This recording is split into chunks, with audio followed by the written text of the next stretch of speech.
Bonjour Minasan! Nous sommes le 12 février et dans cette vidéo, je vous embarque avec moi à Lausanne Artis.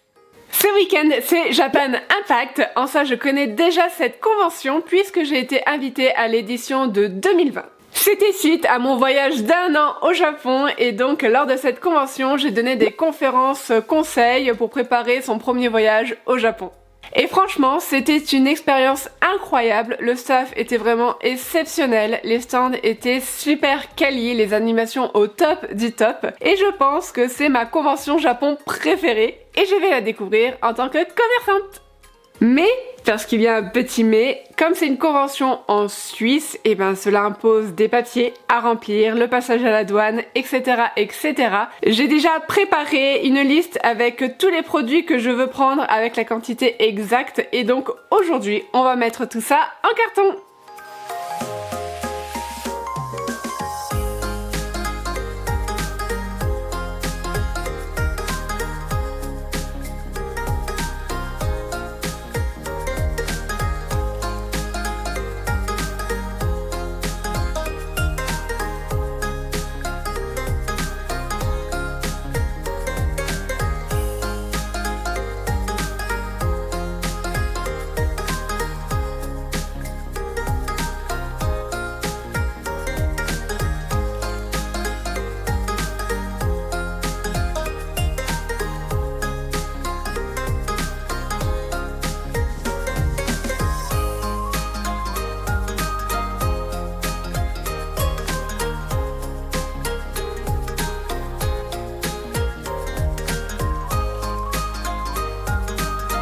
Voilà, j'ai terminé et c'est fou de se dire que dans ces quelques cartons, il y a plus de 10 000 € de marchandises. Concernant les bijoux, lors de ma précédente convention, j'ai utilisé cette boîte, mais elle ne me va pas du tout. Donc, ce que j'ai fait, c'est que j'ai acheté sur un site ce présentoir à boucle d'oreille. Donc, il faut que j'enlève le plastique.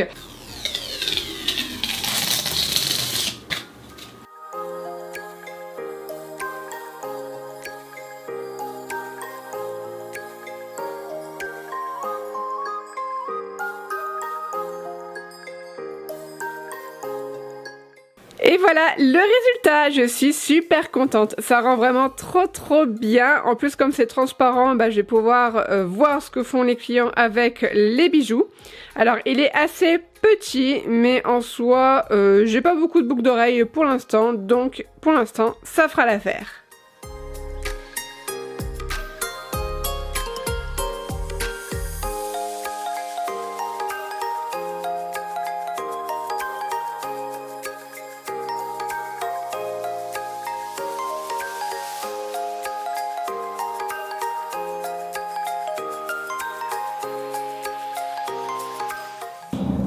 Donc nous sommes le lendemain, j'ai chargé la voiture et là je suis à la douane. Les papiers c'est terminé et c'était très étrange ce matin. En fait jusqu'à maintenant j'ai toujours fait une importation définitive, sauf que du coup cette fois-ci ils ont pas voulu me faire une importation définitive mais une importation temporaire. En gros c'est la même chose, c'est juste que ça simplifie un petit peu la paperasse. Et en fait la seule chose qui changeait par rapport aux dernières fois, c'est que cette fois-ci j'ai imprimé des photos des produits que j'importe et du coup ça a peut-être changé la donne. Enfin bon bref, la partie paperasse c'est bon, c'est terminé. Maintenant on va rouler direction Lausanne.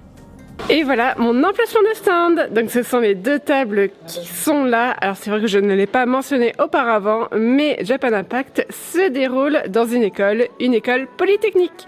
On voit les casiers et tout là derrière. Let's go pour tout installer.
Et voilà, le stand est prêt pour demain.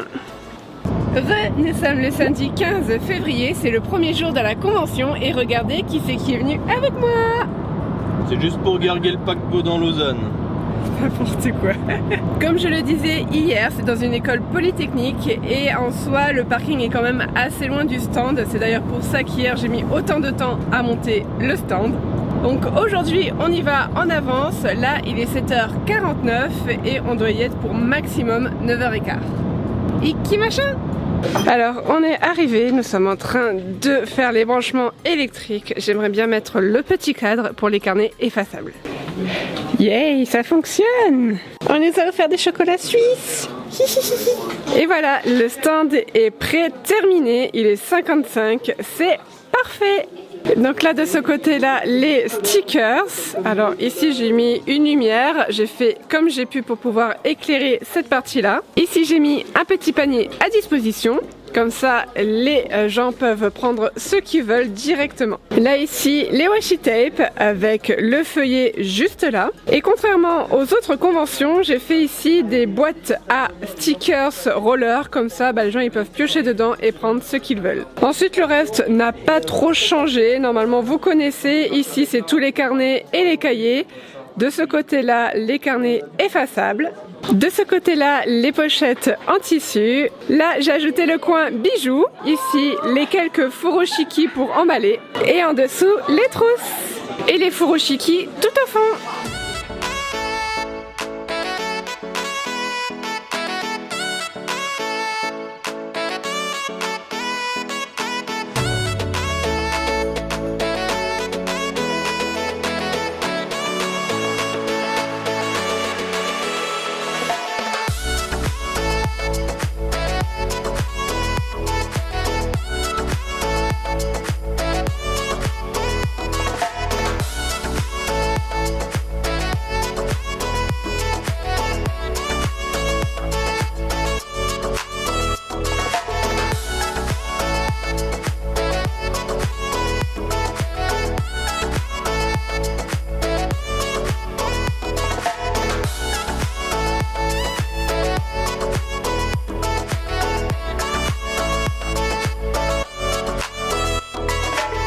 Petite pause, Mioum. C'est bon? Peut-être une donne à Lyon? Merci. Mioum, mioum, mioum, mioum.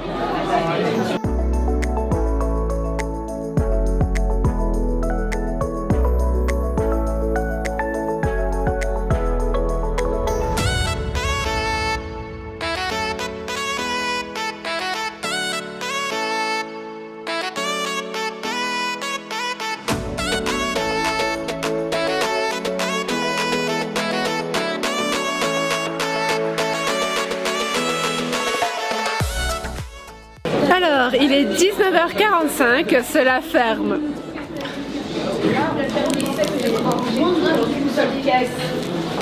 Donc je disais, il est 19h45, le salon ferme bientôt, il y a eu énormément de monde et j'ai pas mal de ruptures de stock. Les cahiers Neko Neko, j'en ai plus du tout. Trousse Neko Neko, pareil, j'en ai plus du tout. Et 2-3 autres trucs par-ci par-là. Enfin bon bref, c'était une très grosse journée. On est tous les deux claqués. Donc là, on va ranger doucement, éteindre les lumières et rentrer. Il est à l'envers. Nous sommes le lendemain, donc le dimanche, il est 8h, on a encore 50 minutes de route. On est fatigué, enfin surtout moi je crois. Tu te sens comment toi? Hey oh. Et donc du coup, je sais pas. Mais bon, aujourd'hui ça va le faire, ça termine à 18h. 18h. Ouais, je dis entre guillemets parce que après il faut faire l'inventaire de tout ce qui reste et il faut ranger aussi, sachant que le parking il est à Perpète. Donc je pense qu'on va rentrer assez tard. On est arrivé, on va enlever les draps et tout bien réinstaller comme il faut. Ah, il y en a un qui prend son petit déj là.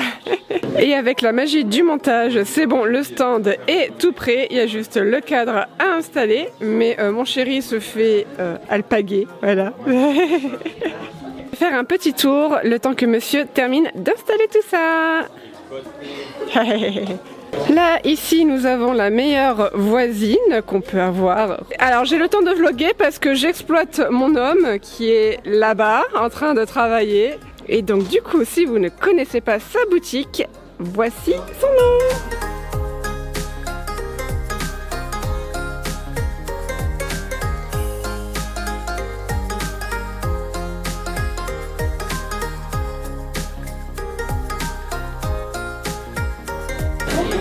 Bonjour.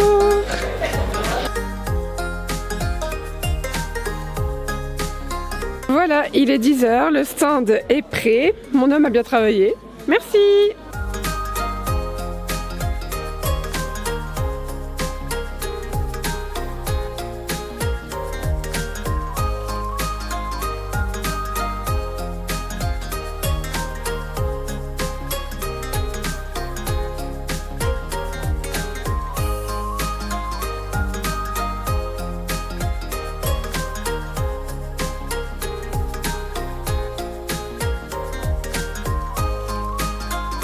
Mini pause, je fais travailler monsieur. Il est parti m'acheter un taiyaki. Il a l'air minuscule là comme ça. Il est minuscule. Il est délicieux. Regardez ça là. C'est pas un taiyaki, ça c'est un bébé poisson.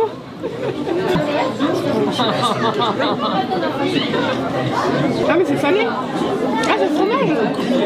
Gruyère. Gruyère suisse. D'accord. Bon c'est pas si mal en vrai, c'est pas si mal.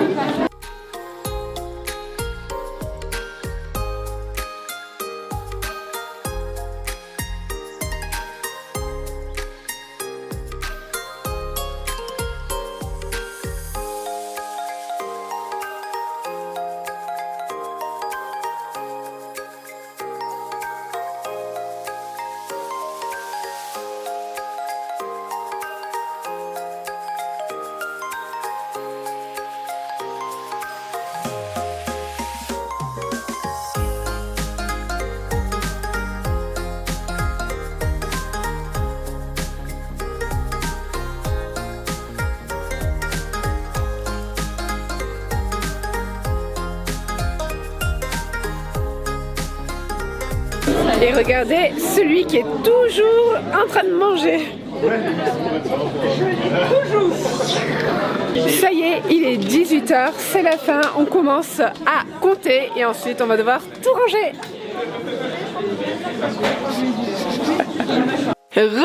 On se retrouve quelques jours plus tard pour faire un petit bilan. Donc dimanche soir, on a fait l'inventaire, on a regardé combien il nous restait de carnets effaçables, combien il nous restait de stickers, etc. pour vraiment savoir ce qu'on a vendu sur place. Puis après avoir fait ça, on a tout rangé et on a tout stocké dans un coin de l'école. Avec l'approbation de l'organisation, bien sûr. Et sur mon tas de cartons, j'ai mis un drap par-dessus avec mon nom écrit en gros, histoire de dire « pas touche, c'est à moi ». En fait, comme la douane est fermée le dimanche, je ne peux pas passer la frontière avec mes marchandises, donc je suis obligée de les laisser sur place. Et donc je suis revenue le lendemain matin, j'ai récupéré tous mes cartons et je suis passée à la douane. Donc pour résumer, puisque ça change un petit peu des dernières fois, vendredi j'ai fait une déclaration d'importation temporaire pour mes marchandises et j'ai payé la TVA dessus, 8,1% pour la Suisse, ce qui équivaut à peu près à 1000 € dans mon cas.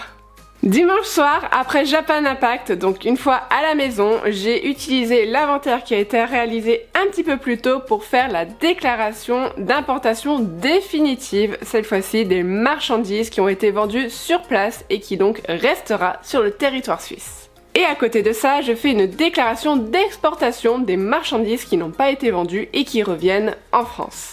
Lundi matin, donc à la douane, l'employé me rembourse les 1000 € et quelques que j'avais payé quelques jours auparavant sur l'entièreté de la marchandise et me facture cette fois-ci la TVA des marchandises qui ont été réellement vendues sur le territoire. Alors, en quoi c'est mieux? Avant, je devais donner mon RIB et il faisait le remboursement de la différence sous 2-3 semaines, c'était assez long, tandis que là, c'est quasiment instantané, grand max 2-3 jours. Et donc, c'est plutôt chouette. Japan Impact, ça a été très fatigant. Je n'ai eu aucun temps mort. J'ai même pas pris le temps de visiter la convention comme il se doit. J'ai juste vu les stands de voisins et encore c'était pour ma vidéo YouTube et c'était avant l'ouverture aux visiteurs. Donc voilà, je suis un petit peu deg là-dessus. Mais voilà, il y avait énormément de monde. Heureusement que mon homme est venu 2 jours pour m'aider. Parce que sinon, je ne sais pas comment j'aurais fait. Même à 2, on n'a même pas pris le temps de manger réellement. Donc voilà, c'est pour vous dire quoi. Au niveau des plus, Japan Impact se déroulant dans une école, c'est essentiellement des longs couloirs et donc les visiteurs sont quasiment obligés de passer devant votre stand et ça, c'est vraiment top pour la visibilité. Ensuite, là où on était, alors je ne sais pas pour ailleurs, mais il n'y avait pas de musique à fond, il n'y avait pas de conférence ni quoi que ce soit et du coup c'était super agréable de ne pas avoir à crier pour se faire entendre. En soi, les conférences se déroulaient dans les amphithéâtres de l'école et donc comme il y avait les portes, je pense que ça faisait tampon au niveau du son. Et Japan Impact, le staff était vraiment au top, comme d'habitude. Au niveau des points négatifs, en soi, il y avait juste une maman. Alors c'était même pas une cliente parce qu'elle a rien acheté, mais en fait elle prenait les produits d'expédition pour les donner à sa gamine qui devait avoir 1 ou 2 ans grand max. Et du coup elle tirait sur les pages, elle tournait le mémopad dans tous les sens. En soi je n'ai pas d'enfant et je n'ai rien osé lui dire. Mais j'ai vraiment eu peur qu'elle froisse les pages ou qu'elle casse le mémopad. Enfin, je trouvais ça pas trop cool. Voilà, je sais pas, vous me direz ce que vous en pensez, mais je trouve ça pas très cool. Malgré tout, on retient le positif, de belles rencontres, bien sûr, mais surtout, un record de chiffre d'affaires pour Kawaii Journal. Je suis super contente, merci à Japan Impact, merci à mes clients suisses et j'espère qu'on se reverra bientôt. Et la vidéo se termine ici, j'espère qu'elle vous aura plu et moi je vous dis à tout bientôt, matane!